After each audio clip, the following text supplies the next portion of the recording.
Hello my lovelies and welcome to yet another live video. Today I'm really on a roll. I'm just trying to make as many dishes as I can. If you were with me on my previous Facebook live, then we went down south to India and we made a southern inspired dish. Today, right now, we are going to come right back up to the north of India where my parents are from. Hello Payal, how are you? And we are going to make a saag dish. Now saag in Hindi, which is the national language of India, saag means anything that's a dark green leafy vegetable. But in the north of India, when someone says saag, it necessarily refers to mustard greens. And I'm going to be using a store-bought can.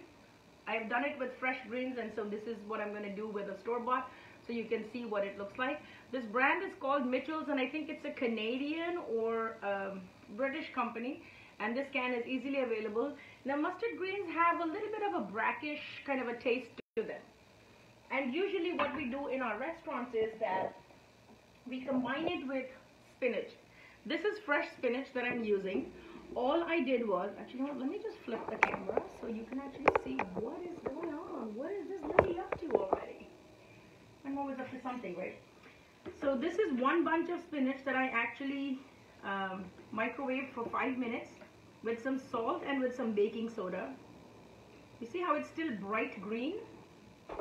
So that's one way to maintain the color of your greens. When you're cooking them or boiling them, make sure to add a pinch of salt, a pinch of sugar, and either a pinch of baking soda or baking powder, whatever you have. There you go. And then I used my stick blender and I just blended it. I did not add any additional water, and I think that it's a little too runny, but we'll still make it work. So into a hot pan goes in the oil. First things first, what's going in right now is cumin seeds. Then we are going to go in with some ginger garlic paste.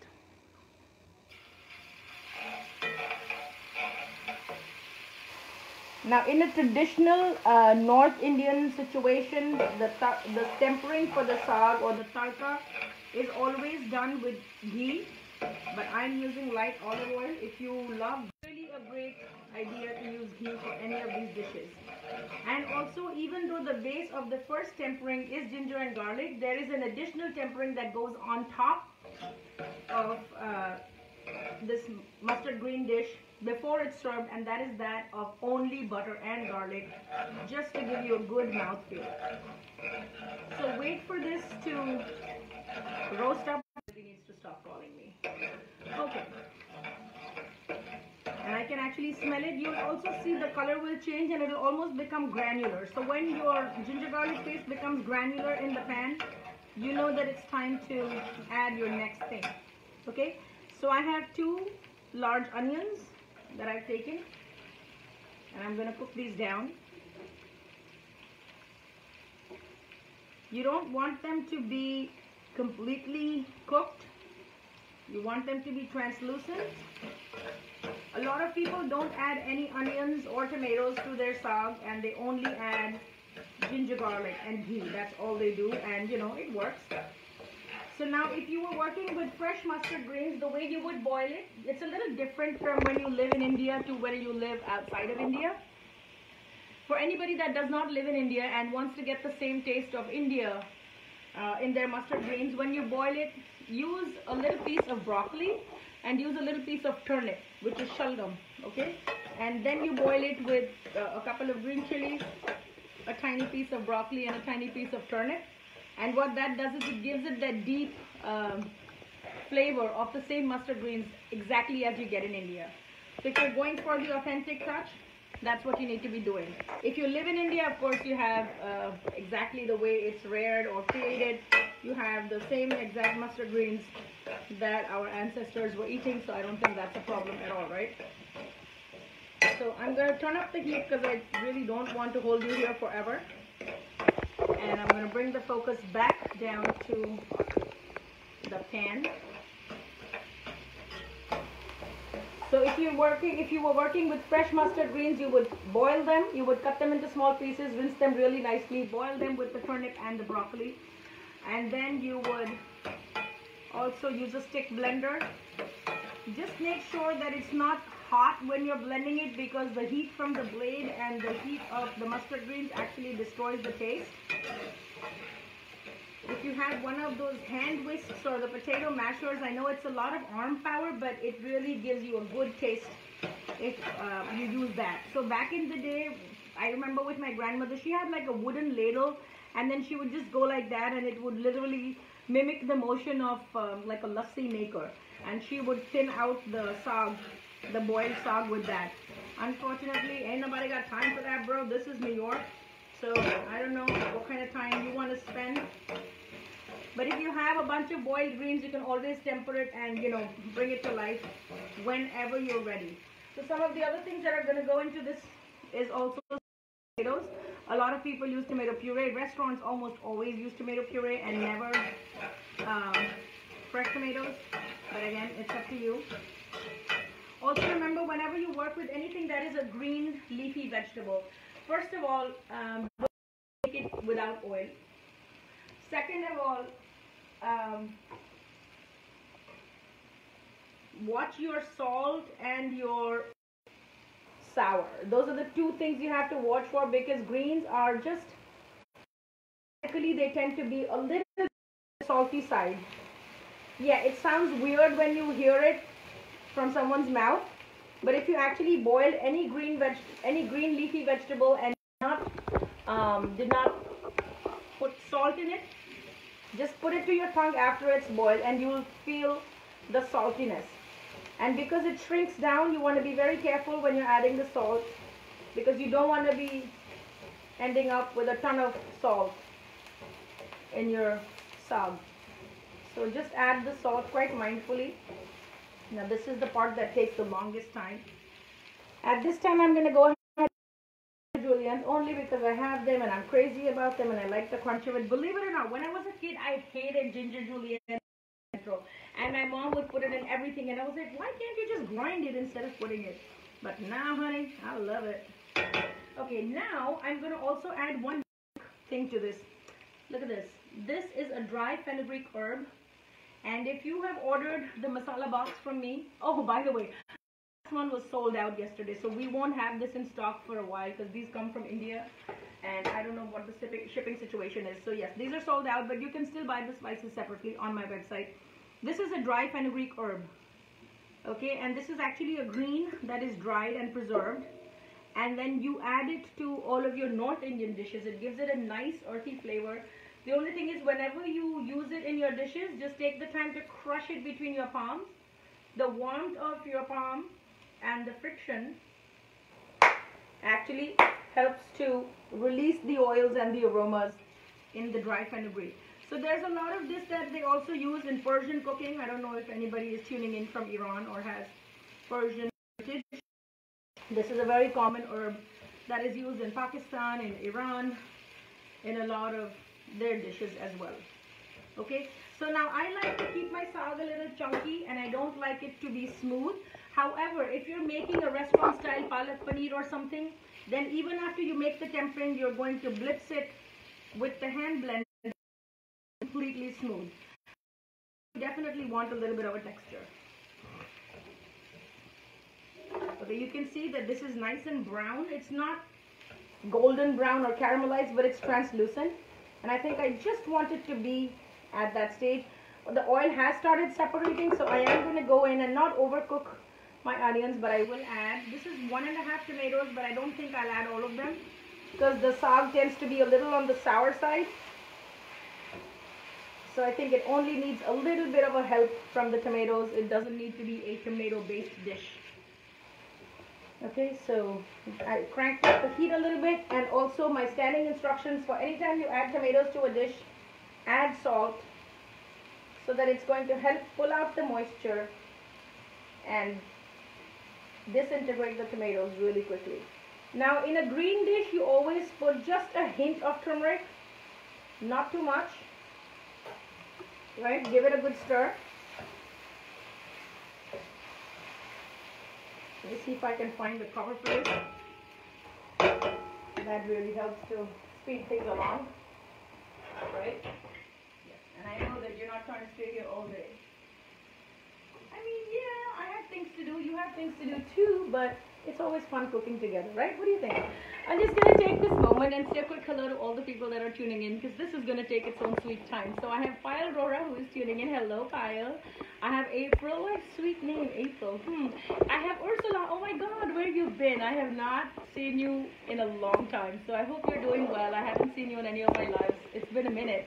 So I hope you're doing well and you guys are staying safe and doing all that you need to do for yourselves and for your families. Self-care is very important. So eat right and do everything that you need to do to keep yourself ahead of the game, to keep yourself healthy.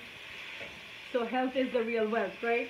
Okay, let me just bring you back down here and show you this, what it looks like. So you can see as soon as I put the salt in here, the tomatoes do start to disintegrate. Are you able to see properly? I feel like it's a little too dark in here. Oh, Ursula says she's just busy. Yes, I know how it gets, honey. That's okay. As long as you're busy, you're staying out of trouble. So I'm happy that you're busy, right? Okie doke. So here we go.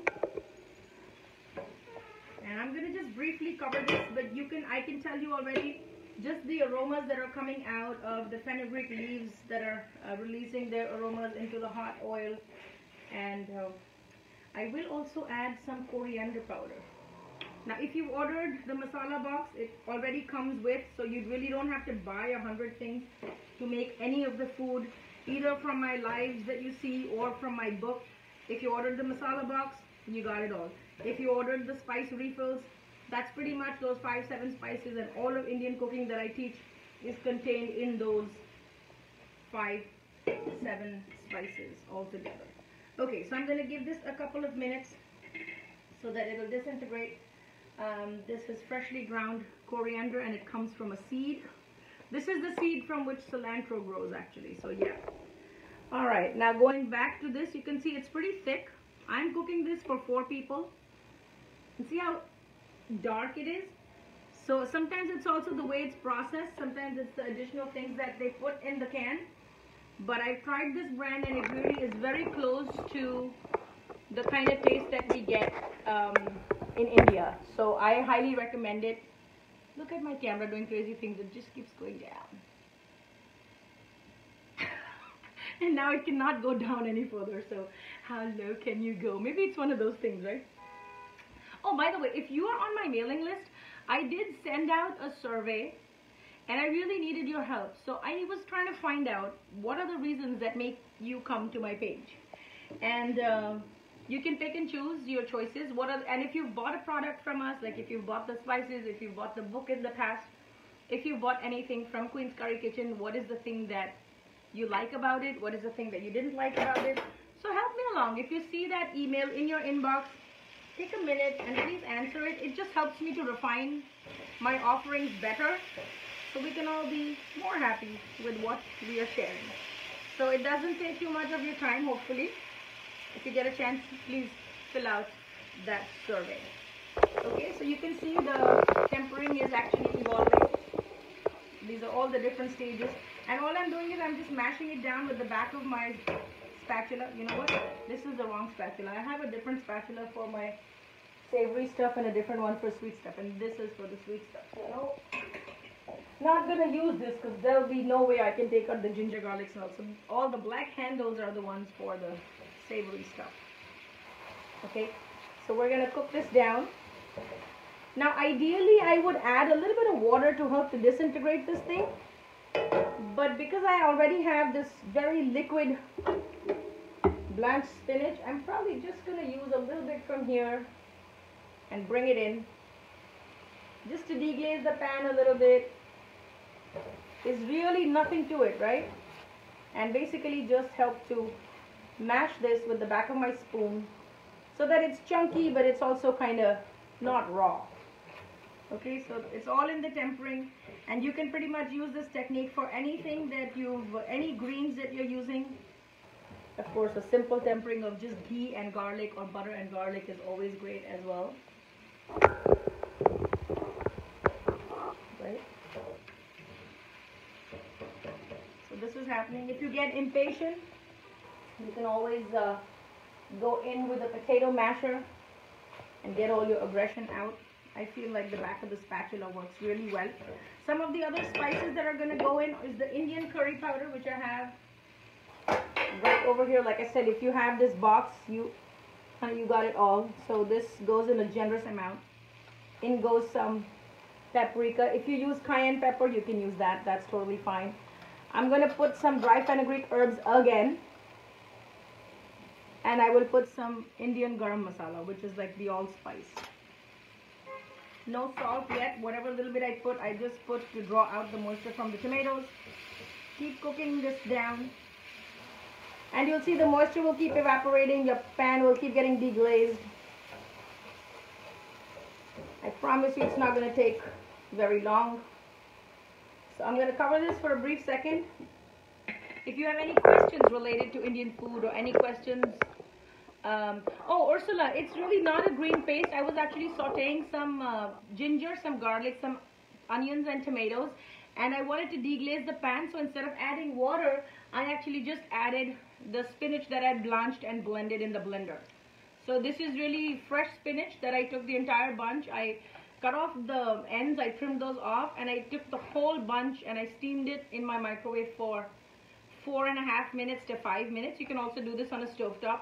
And then I did not add any additional water, but I blanched the whole thing. I blended the whole thing with a stick blender. So that's what it is. It's really not an exotic like green paste that you gotta have. It's just good old spinach. Okay. So I'm gonna bring you back. Now you can see as soon as you start steaming something, all the oil starts to separate from it. You see this? Come in really close. Let me see if I can get the light on. Yeah. So you see how the steam actually helps to bring out all of this oil. So whenever you use oil, or you feel like you've used a little too much oil, or you're making an eggplant dish, or you're making a chicken dish and you feel like it's soaked up all the oil, sear it nicely and then put a cover on it. So as soon as the steam hits it, it draws out all the oil. Okay, so now you see how well combined this whole paste is. To this, we are going to go ahead and add our canned mustard greens. All right. It's a lot in here. So this is about, geez, I'm so blind without my glasses, and they're broken. 500 grams. So that translates to about 28.2 ounces. That's more than a pound of greens right there. These are already processed. So they claim that it's ready to eat, but I feel like without the tempering, not that great. Okay, and the spinach is really used to offset the brackish taste of the mustard greens. Now comes the fun part. Whenever you're making any mustard greens and you've gotten to a point where it has to simmer, always, a couple of things. Don't do it on high heat because it's going to create bubbles that can really burn you badly. Don't constantly run a ladle within it. And if you're turning it in one direction, don't change the direction, because that really explodes and it'll put like hot boiling spinach bubbles in your face and you will get burned. So I'm speaking from experience. I've had quite a few instances where it has happened. So I like to warn you. And you know this, one little side note about this particular brand, as soon as it hits the hot oil, you can actually smell the green chilies that they've used in here. It's so good. And I'm not a fan of heat, but I just love that fragrant chili flavor. So now I'm going to add the spinach back to this. The rest of this I'm going to save, and I'm going to probably make like a spinach soup or something. I love spinach soup. Or maybe I'll make a palak paneer. What do you want to see? You see how the bubbles are starting to happen? I really have to turn off the heat, and I have to stir from the side instead of the middle, but not mess with it too much, because this can be quite a hazard.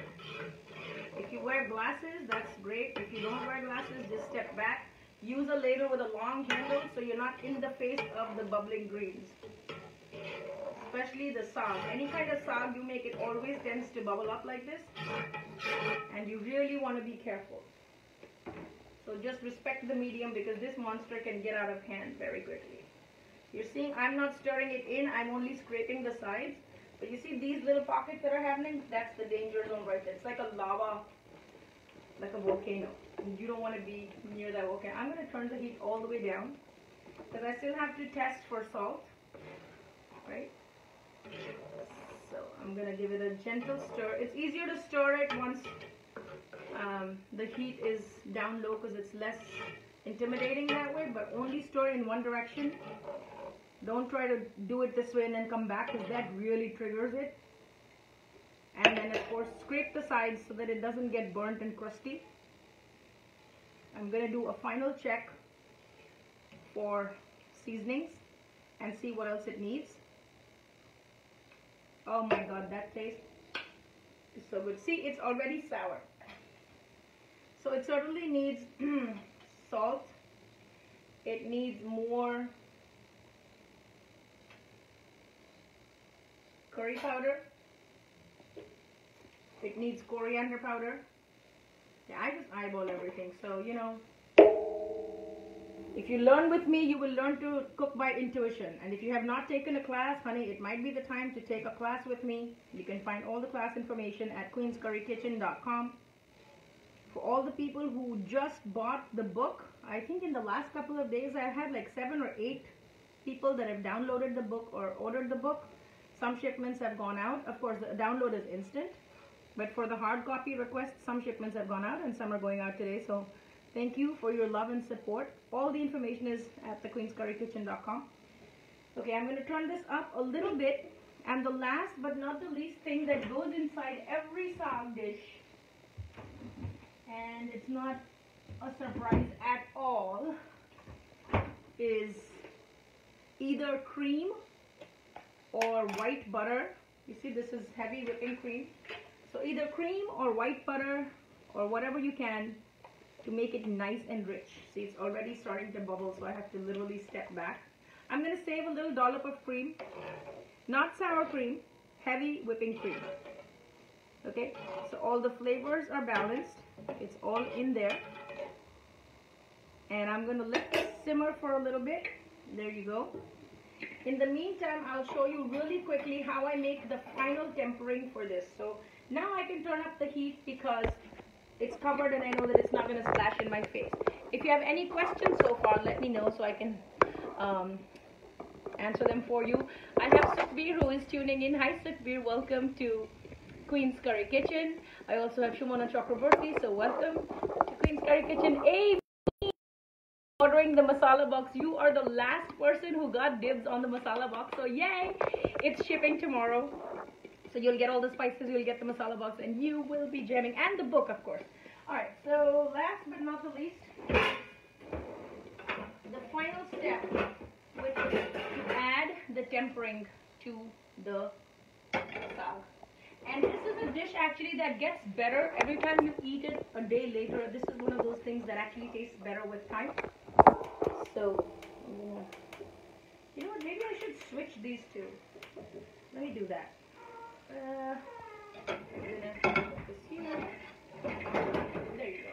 So that you don't have to. So remember when we started this demo, I said that the last tempering that we do is just garlic and butter. So in my case, I'm going to do garlic and ghee. So here we go. The pan gets really nice and hot.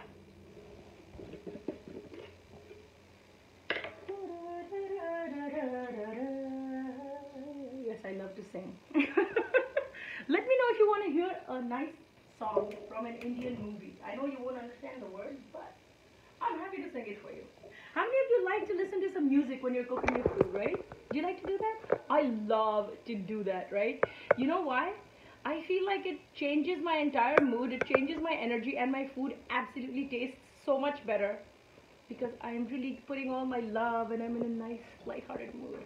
It really helps. And sometimes I just play like prayer songs in my kitchen, especially if I'm cooking for somebody who's sick or who's not feeling too good. So during the pandemic, I was cooking for a rabbi who had just had surgery and he was 82 years old. I know I've shared the story with you, and his son was stranded at home, lives really far, couldn't get to his parents. And so they couldn't go grocery shopping. They just did not want to eat. Yeah, so I was cooking for him, and you know what I was playing? I was playing the Jewish prayer for healing. me shiver. So you know what? God is one. It doesn't matter what you call him. And they were so sweet because what they did was for Shabbat, instead of offering the challah bread, they would offer the rotis at the altar. So I just felt like it was a very privileged moment for me. I totally enjoyed serving them. And you know, now they're well enough, they're on their own, they can get out and do whatever they need to do, but it was good. God is one.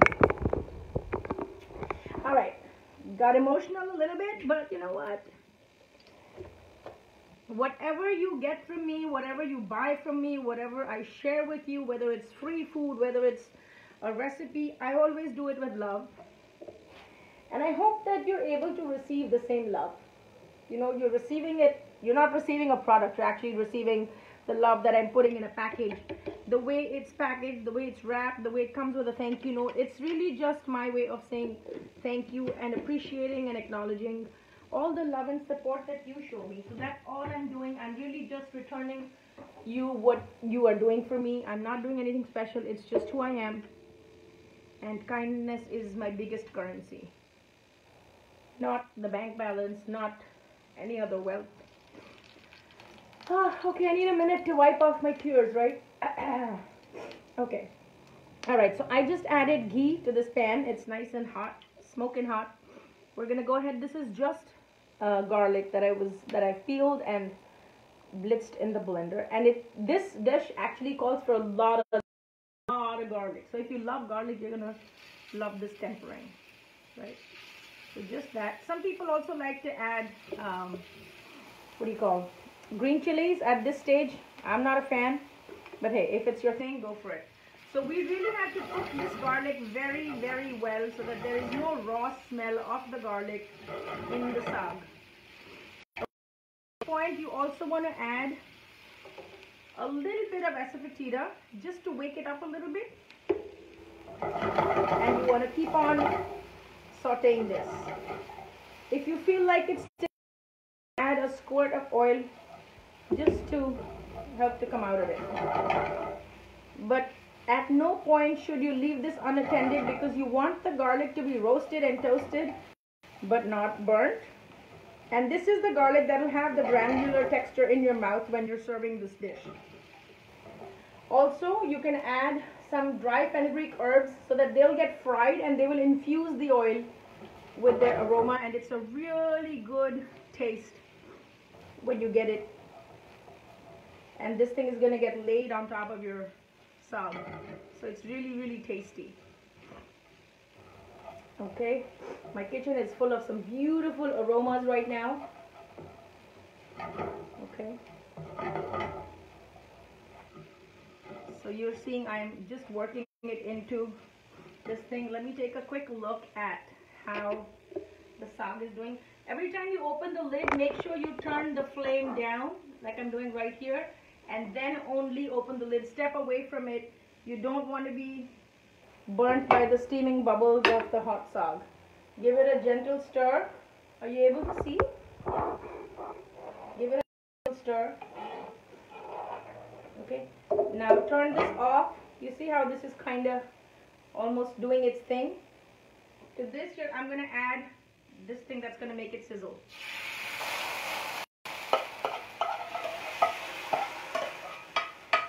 So I've just basically used the spinach to deglaze the pan. Nothing, no rocket science. And this quick sizzle actually creates that smoky flavor and that depth of flavor from the garlic. Add it right back into your greens. I'm actually going to move this back over to that stove so you can get a better look at what the finished product looks like. Okie doke. And this is a really old, like, cast iron pan that I'm using. So just use something that's heavy bottom so your saag does not stick to the bottom of it.